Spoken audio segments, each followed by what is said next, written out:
Bienvenue dans les podcasts Archéoflix. Aujourd'hui, nous sommes à la Maison des Solidarités de la Farouette de Toulouse afin de poursuivre notre projet Les Animaux ou les représentations animales dans le temps. Pour cette séance, nous sommes en compagnie de Louise Derbord, doctorante en archéozoologie et préhistorienne. Avec son aide et tout un tas d'ossements, nous découvrons les différentes espèces peintes à l'époque. Les familles ont pu ensuite créer leur propre peinture, comme à la préhistoire, avant de la tester sur une fresque, comme pouvaient le faire nos ancêtres sur les parois des grottes. Alors bonjour, qu'est-ce que vous avez fait aujourd'hui ?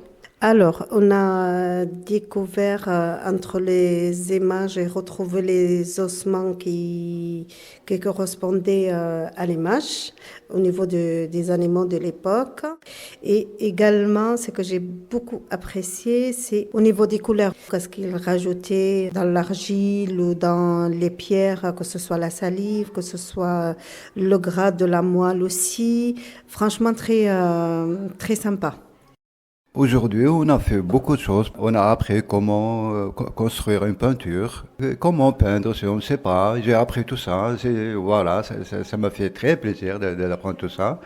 Et aussi, autre chose, on a parlé beaucoup des ossements des animaux que je n'ai jamais vus de toute ma vie, à part que je voyais ça à la télé. Mais là, je les ai vus en vrai. Il fallait trouver les os par rapport à un dessin. On nous a appris beaucoup de choses que je ne savais pas. J'ai appris beaucoup de choses et ça m'a fait un grand plaisir. On a fait des petites questions.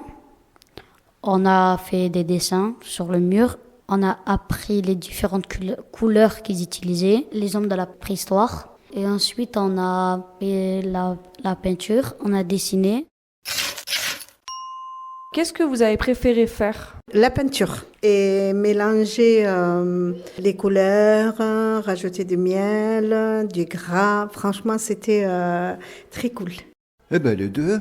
J'en ai profité pour faire les deux activités. Eh bien, je ne peux pas me plaindre, je suis très content. Et la création de peinture.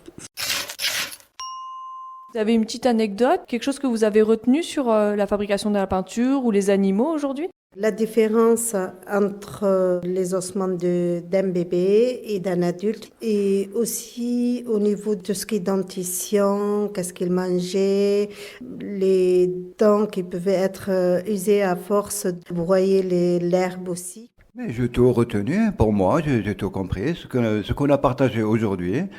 Donc, qu'est-ce qu'il vous faut pour faire une peinture ?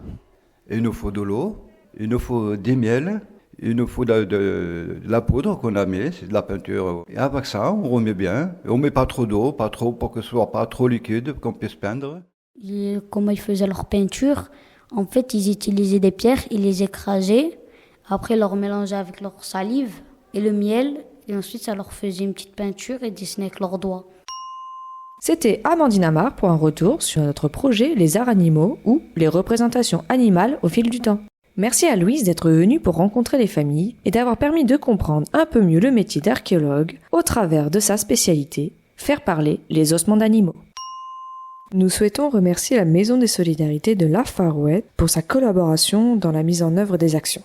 Merci aux partenaires financiers de la DRAC Occitanie, du département de Haute-Garonne et de la CAF 31, qui ont rendu possible l'élaboration du projet. Enfin, merci aux familles et personnes qui ont participé aux différentes expériences proposées. Ce fut de très bons moments de partage.